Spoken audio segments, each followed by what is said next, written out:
and I hope he's ready for trivia, that I expect you to dominate here, Sal. I expect you to do very well. It's going to be right in your wheelhouse for the Bills. Good morning. Okay. I am ready. Good morning to you. Obviously, a lot going on last night, so I'm going to talk to you. Yeah. So, all right, the Sabres game last night, and Tre White's back. We got a lot going on. I asked Joe to find how many Bills players have had return engagements in the McDermott Bean era. Because Tre White becomes the what number, Joe? So this is where Sal can dominate the trivia enough to now where he not only gets all the answers, but he could even go above and beyond it. Because this is just me looking back, you know what I mean? Just trying to find them. There's no list you can plug into StatHead. Okay. From what I see, so I've got 14 Bills in the McDermott Bean era that have left, gone somewhere else, and then came back. Wow. Yeah. How about that? That's a lot. It's way more than I thought. It's a big number, right? It's a lot. How many quarterbacks, though? Like Trubisky and two quarterbacks. Barkley. You got the two quarterbacks. Yeah, I want to count them a little less, but, Tre White joins. Can I ask you a question? We have to have them play a regular season game in both stints? Active. Yeah, so Barkley, for instance, I've got being active in a game. He didn't play in one. So, yeah, you had to be on the other team in between. Yeah. Jordan Phillips, Shaq Lawson. Yep. Yes. Dean Marlowe, who they traded for to come back. A lot of these other guys are just signed back. Marlowe was traded for. Yep. Lee Smith, was he on this list? Lee Smith. All right, tight end. That's a very good one. Yep. Okay, I'm thinking of offensive linemen. E.J. Gaines was here twice. Right? Oh, he was. That's right. Yep. There's one. We're going to make that a 15th name now because I did not have E.J. Gaines on here. We might not get them all. Tre White back for a second stint. How many Bills? Tre White is, by the way, one of the names on this list. Right. Obviously, the inspiration for the list. Is A.J. Klein? Do we already say him? Did he play? Maybe he's A.J. Klein definitely is on this list. 16 names. Okay. I wonder if this list is going to get to 20. All right, we got to stop the trivia because we don't know. It's a lot. Who do you have? So, do you want any more guesses, Sal, or do you want me to read them off? I've got two more corners. Dane Jackson, obviously. Did Tywan Jones, did he leave and come back? Okay, so I don't have him as one of the corners, but I have him written down here. I didn't know what position. Yep. So Tywan Jones was on the Bills, left, beat them with the Texans. With the big catch in the playoffs, and then came back. Yeah. So Tywan Jones is correct, yeah. I got one, Colton Schmidt, I believe, right? Colton Schmidt, the punter? Yeah. Didn't he leave and come back for a very, very brief stint? Or don't there was a have punter. him. Maybe it wasn't him. Who was the punter? Yeah, because I don't have Schmidt being on another team. Okay, sorry. I'll read you who I have while we think of that. Josh Norman left for 2 years and came back. Yep. Right? Quentin Jefferson. Oh, that's right. Right. Last year, Quentin Jefferson came back. Obviously, Cole Beasley and John Brown. Right. Both left and came back. Cole Beasley, John Brown. That's right, yeah. Brown caught one pass, big touchdown against the, I think it was the Jets. And then Deontay Thompson. Okay. Left and came back. 2017 wide receiver. And then I think that's it. You got the rest for the McDermott Bean era. You mentioned Peerless Price. Yep. Before the break is prior. That was a long time ago, though. Yeah, and also Percy Harvin apparently came back for 2 games after his original who I was stint. thinking of? It was not Colton Schmidt. There was a punter last year they brought back. We never made the team again, but he had been the punter years ago, and I can't remember who it was. Matt Hawk? Was it Matt Gay? Matt Hawk. Matt Right, Hawk. Yes. Yeah. Yes. Yes, he was with the Bills in 21, and then, he was back last year in, was it the preseason or whenever it was? All right. Yeah, listen, I mean, I want to make this point because I think it's relevant to the discussion here. I think people, and I say this all the time, right? Fans look at things just solely through their own team's prism way too much. They don't see what's happening around the league. They think they're the only their team is the only team doing something. Why can't our team do this? Everybody else does. Not true. I bet you this is pretty common with many teams in the league that have the same regime for 8 years, right? Yep. Where you bring in guys. This goes back to the why do they always bring guys from Carolina point. Well, look at this. What teams do when you have regimes that cross over, when you have coaches that go somewhere else. A coach that coaches somewhere else, like Rex Ryan brought a lot of guys from the Ravens to the Jets when he went there for several years, right? It just happens. So this point you're making, I guarantee you people are out there going, yep, this is what the Bills do. They just bring back these older guys and they only know their guys. No, it's because they're comfortable. They know the system. And if you look around the league, there, I guarantee you, are other teams who a coach has been there 5-6 years. They bring guys back. The GM's been there for 5-6 years. They bring guys back because they know the guys. They're comfortable with them. They know the system. They can fit them right in. So I just want to make that point because I don't think this is unique to the Bills. What is unique to the Bills is to have the same GM and coach for 8 years to have that list grow even larger. Yeah, it is interesting, Sal, that like the other part of your point here is that none of these guys were ever like big investments. No one was ever right. A lot of these guys are 1 and 2 games, right? Beasley Brown, it's a few games. Josh Norman comes back, it's a couple of games, and Quentin Jefferson, Jordan Phillips last year, it's half a season. Sometimes it is right in the middle of a season. Did you even mention Dane Jackson in your? Dane Jackson, right? Yeah, they're okay. Yeah, like Trey White might honestly be the largest investment of any of these players we just read off the list. And I mean, it says up to $6.8 million, but I don't think anybody's believing that a lot of that isn't incentives. Agreed. And you guys just said it at the break, and I got confirmation last night just to make sure on this that they are still on the hook for $4.13 million. I think the total is. It's whatever it was when they made him a June 1st cut last year. They had to divide that cap up, that dead cap between last year and this year by making him a June 1st cut. So whatever his cap hit this year, you add on that $4.1 million, and that's what he's costing on the cap this year for 2 separate contracts, essentially. I agree with you. I'd be really surprised if it's $10 million, right? I mean, they're not giving him that. So these are probably not likely to be earned bonuses because, as we talked about before, this went back to the Matt Milano thing, where when they restructured his contract, Matt Milano has some very achievable bonuses. However, since he didn't play as much last year, he didn't hit those numbers last year because of the injury, they're going to be called not likely to be earned, which means that they don't count on this year's cap. But if he hits them, they count on next year's cap.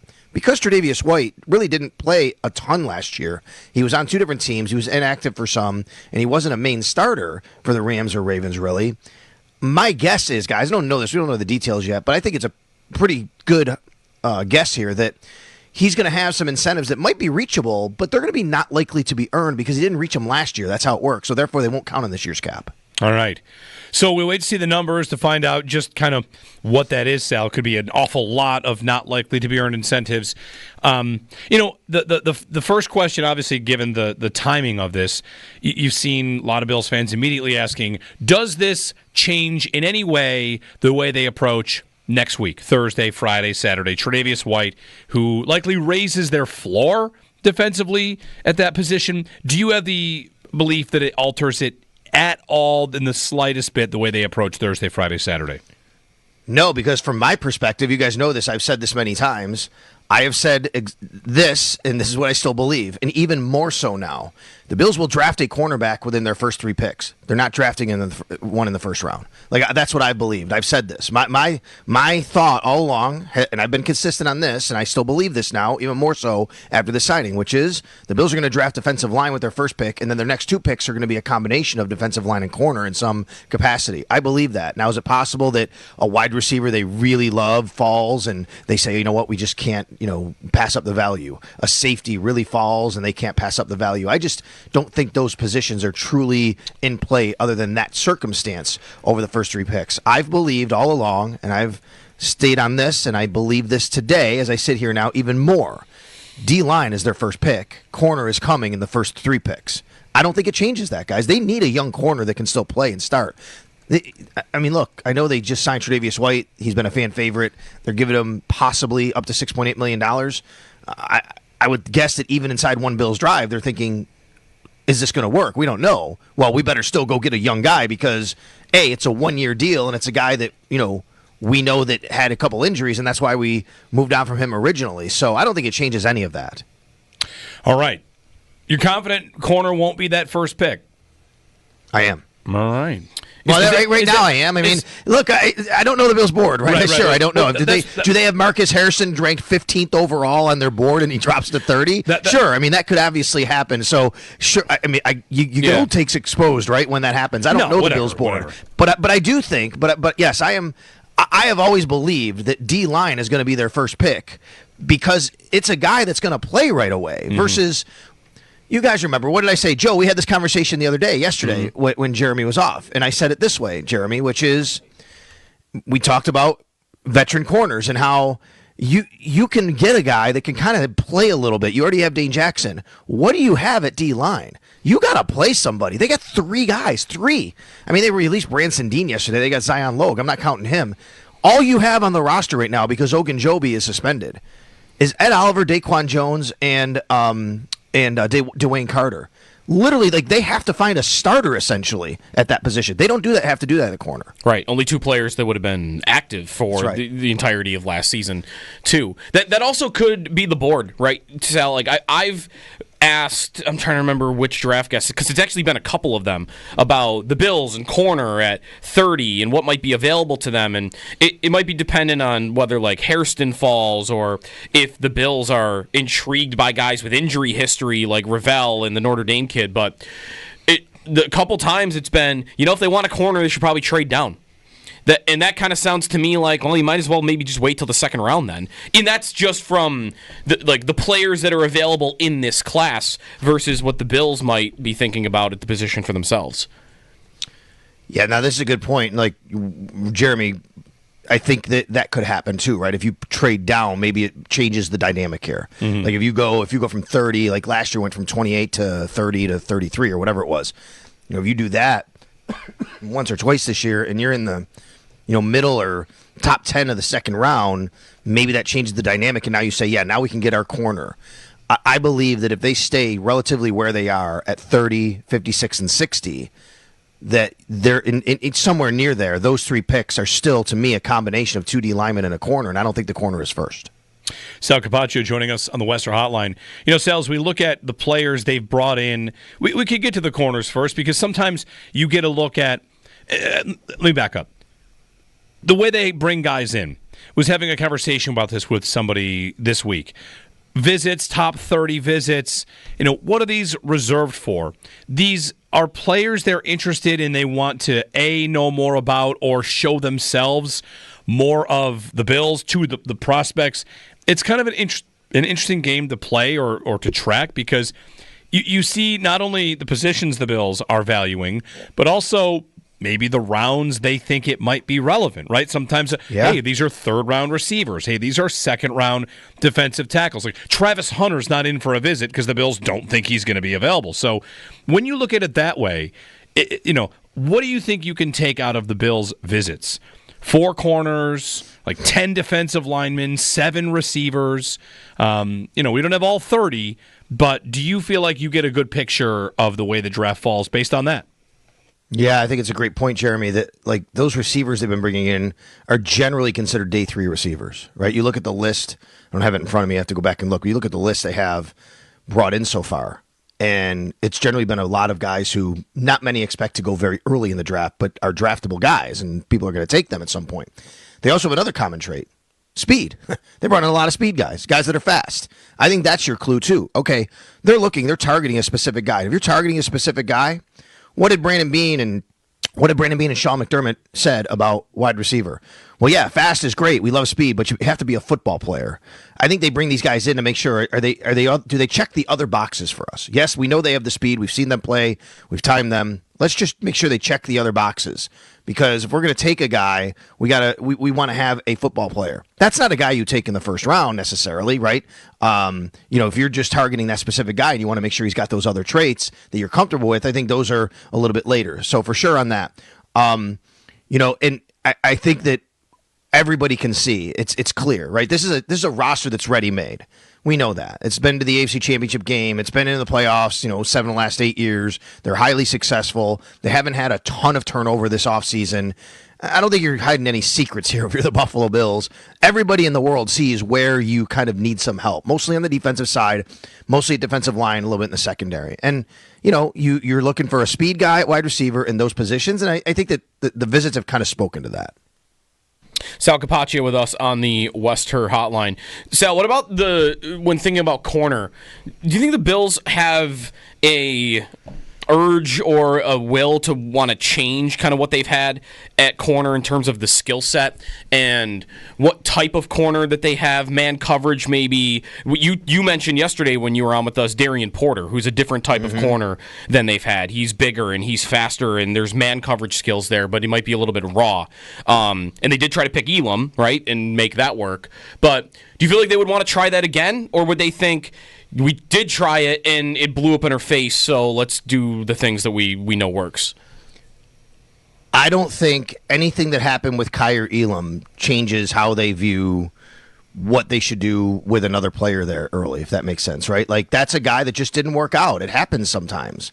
Because one guy didn't work out, I don't think that you change your philosophy on the kind of guy that you want or what you're looking for. You just need to do it better. You need to do better research on who that guy is and how he's going to fit. And then once he gets to your building, it's on you, it's on him, it's on everybody. The Bills have a very good track record here over the last 8 years into this regime of developing players. They've one of the best player developments in the organization, in the league. They really do. Look around the league. These guys that are stepping in every year, it seems like, to step in and fill in and play. Whether it's an Alec Anderson or a Jamarcus Ingram, right? I mean, like, these guys they're on the team. They're heck, Joey Andreessen, right? It doesn't matter if it's a smaller role. The Bills are very good at that. For some reason, and it could be development even of an earlier pick. That's fine. I mean, James Cook, look what he's grown into. Now, not all of them are great. We know that. There's been some misses. Kyer Elam just didn't work. I don't think that changes what they feel about how they go about who they draft. I think the question, though, Joe, seriously is, do they, independent of Kyer Elam, independent of him, do they just feel that they need something different at corner because of how the season ended and said, you know what, we just needed someone that was a little bit more man-to-man. When we got in a position, we didn't have that particular player. Maybe they're thinking of the whole season and say, when we match up with these teams like the Baltimore Ravens and they have these great tight ends and now they're adding, and they've, Zay Flowers or a couple receivers they've added with an MVP caliber quarterback. When we play this year, the Cincinnati Bengals and all those receivers, when we play the Philadelphia Eagles, we're going to need a little bit more. And I do think that maybe that could be in the cards here. Mike Pellegrino comes over from the Patriots. He's now their Nichols coach, replacing Scott Booker. He's a guy that has a lot of experience with a lot of man-to-man stuff under Bill Belichick. Ryan Nielsen comes over as a senior defensive assistant. He's been with a lot of man-to-man. Now, are those clues that they want to change? I don't know if that means, I don't know if it's chicken or egg, but I do think you feel more comfortable saying maybe that you can do this now, and I think you feel comfortable if you want to play that style. Scott in Cheektowaga up with Sal. Hey, Scott, good morning. Good morning, boys. Sal, good morning. Glad Morning. you're on. Comment really.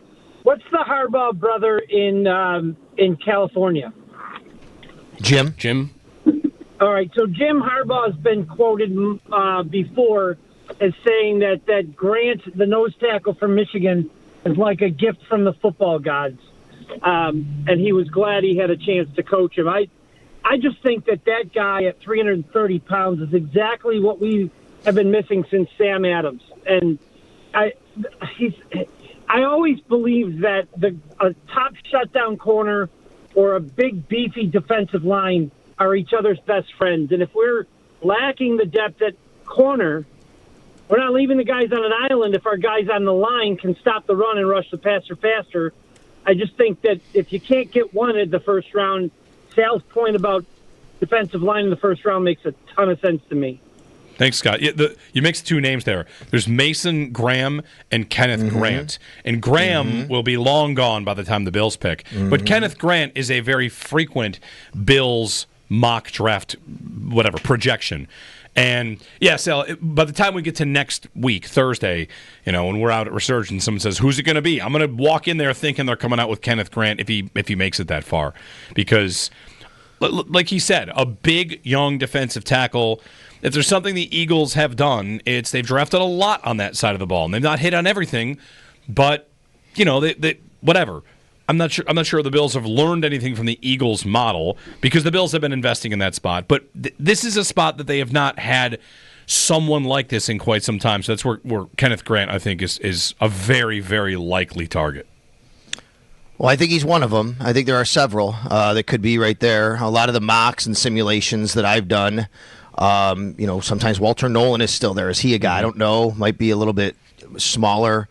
I mean, I love Derek Harmon. I think he probably goes a little bit before the Bills, right? If Derek Harmon is there, I think you jump on him at number 30.